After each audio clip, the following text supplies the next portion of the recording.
We have breaking news just into the newsroom. The results are in for the Riviera Beach mayoral race, with incumbent Thomas Masters winning with 54% of the vote. Now, you may recall that this was a very hotly contested race, marred with controversy over misappropriation of campaign funds. Good evening, I'm Robert Catanese. Thank you for joining us. Amazingly, no one on the ground was killed when a ball of fire exploded in the Fort Lauderdale airport. Randy Gyllenhaal is at the scene in Fort Lauderdale Executive Airport with more on the aftermath. Randy.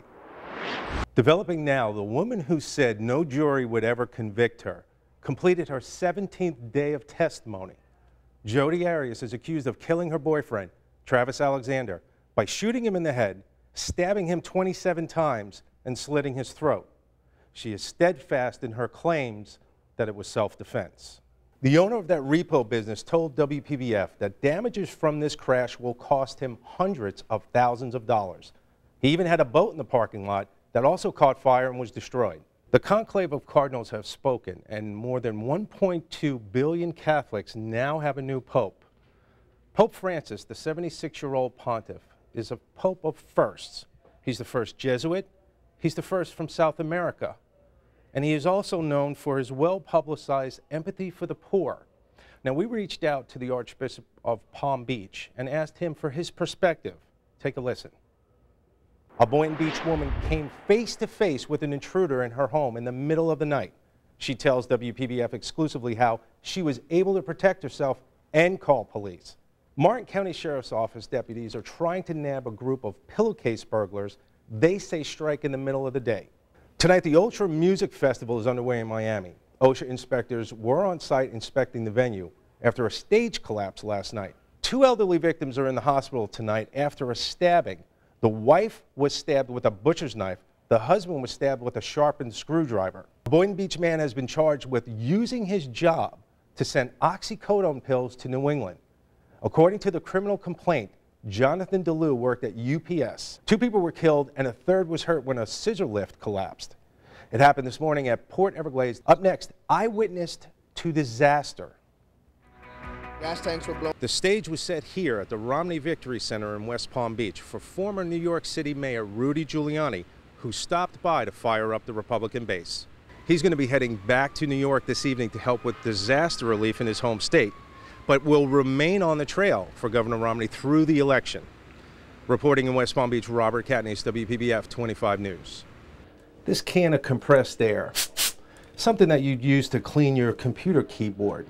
Coming up, we're going to tell you what a 19-year-old Lake Worth woman used it for and how it changed 3 people's lives forever. Now, when sheriff's deputies began to search the vehicle, their efforts came up empty until they opened the trunk. We're here on Shenandoah Drive, just west of Village Boulevard, where you can see it's still a very active investigation that's going on here. West Palm Beach Fire Department is on the scene to a residential house fire. I can tell you also that the cause of the fire is still under investigation.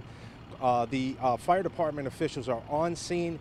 They are currently investigating what the root cause of the problem was. But again, 10 polo horses perished in this fire. I could tell you at least 10 polo horses, and also 4 horses were treated by local veterinarians. Imagine you're sitting at the bar enjoying company with your friends, and all of a sudden in a split second everything changes.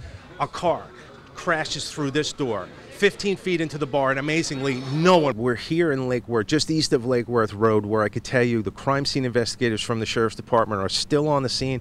They've taped off the house that's in question, where 2 men, a 19 and 21-year-old, were stabbed around 2 a.m. I'm going to step out of the shot and show you exactly the house in question. This house was the scene.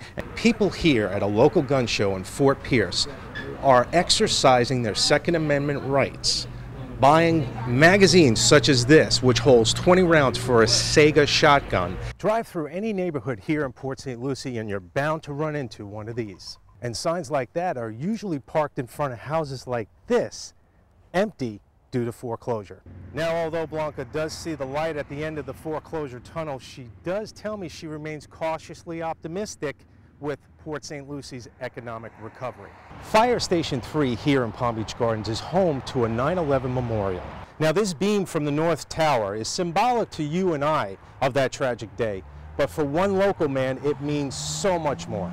Now, John tells me that this anniversary is particularly difficult for his wife. However, she takes comfort in knowing the fact that John, all the work that he does with these kids, helps perpetuate their son's memory. As a parent, when your child is sick, nothing is more important than getting them the help that your child needs.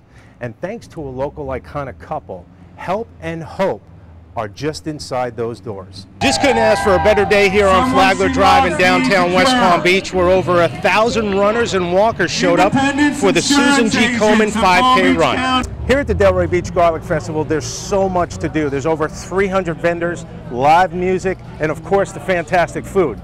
And speaking of food, what would a garlic fest be without garlic ice cream?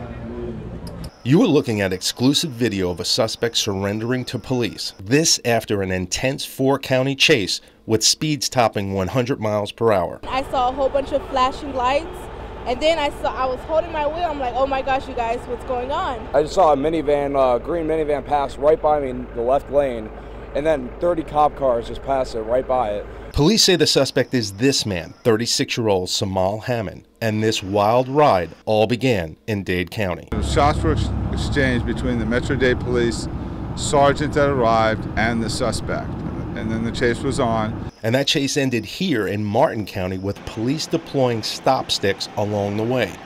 Cornered with no place to go, Hammond refuses to call it quits. Then turned into really a SWAT call out. SWAT teams were locked into the suspect's every move. Here's more exclusive video. Take a look at the red laser from a weapon pointed directly at Hammond's head. It did look like we had one of those classic situations we were afraid of where sometimes the suspect wants the police to kill them. After an hour of tense negotiation, police finally convince Hammond to surrender, who now faces a litany of charges. Yeah, anytime you get in a chase and come into Martin County, you risk getting apprehended and being in our custody, and that's just what happened. Gary was really Overcome with emotion, he was just an awesome brother, man. Ryan Morales talks about his brother he will never see again. Disbelief. I mean, it hurts. We're just walking around like zombies, like it's a nightmare, and I'm just waiting to wake up from all of this. Sergeant Gary Morales was gunned down while sitting in his patrol car during a morning traffic stop. According to police, shot 3 times by this man, Aries Tisdale. Nothing these deputies face day in and day out is routine. It can change into life and death in a second, and that's exactly what happened. When I sat down with Morales' brother, he spoke of who the person was behind the badge. He was a jokester. He was my brother. He was a good uncle, a good dad. You know, he was a good husband. I just want him to know that he had a good heart. Sergeant Morales touched so many lives in his community. His tragic death will never be forgotten, but his legacy will resonate for generations to come. When people said that my brother's, he's a hero, and his legacy will go on for years and years and years with his nieces and nephews, his daughters.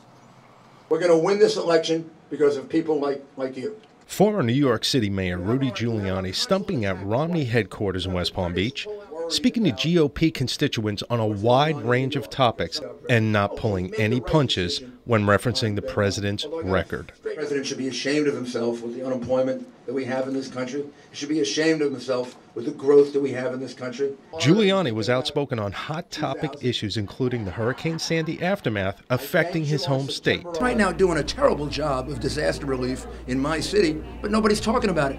People don't have water, people don't have food, people don't have electricity, and his FEMA is nowhere to be found. This is a worse response than Katrina. There are gas lines that are 2 miles long in New York. There are elderly people on the Lower East Side that don't have heat.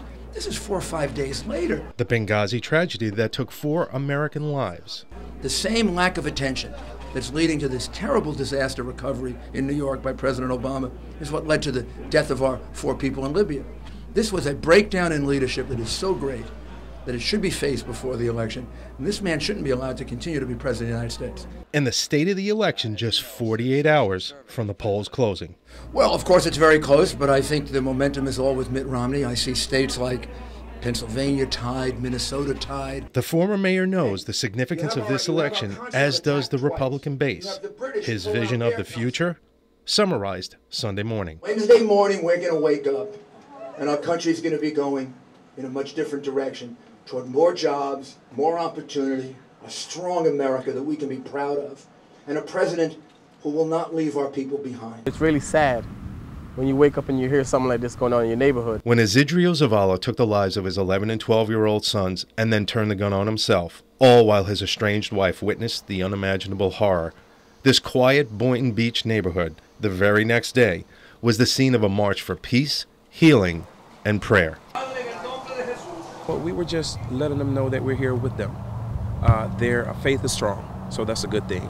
And we were just helping them in their faith. Activists from Boynton United marched through this neighborhood and descended on the Zavala home to provide comfort and a vigil of hope to friends and family, still trying to absorb the unthinkable. Today was a show of support to walk up the street, speak with the neighbors, and end here at the house. And we started with prayer and we ended with prayer here. The words and comfort of strangers resonate to provide some glimmer of hope to a distraught family and a community reeling from violence. This particular tragedy is not a Boynton Beach tragedy. It's not a Palm Beach County tragedy. It's not a Florida tragedy.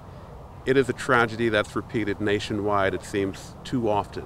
We as Americans, we can make a difference. It starts with one person to reach to the 330 million people that are in the United States. My son was in the North Tower. A former New York City cop, John Napolitano, reflects on that devastating day, September 11th, 2001. His son tragically died in the towers at 9/11.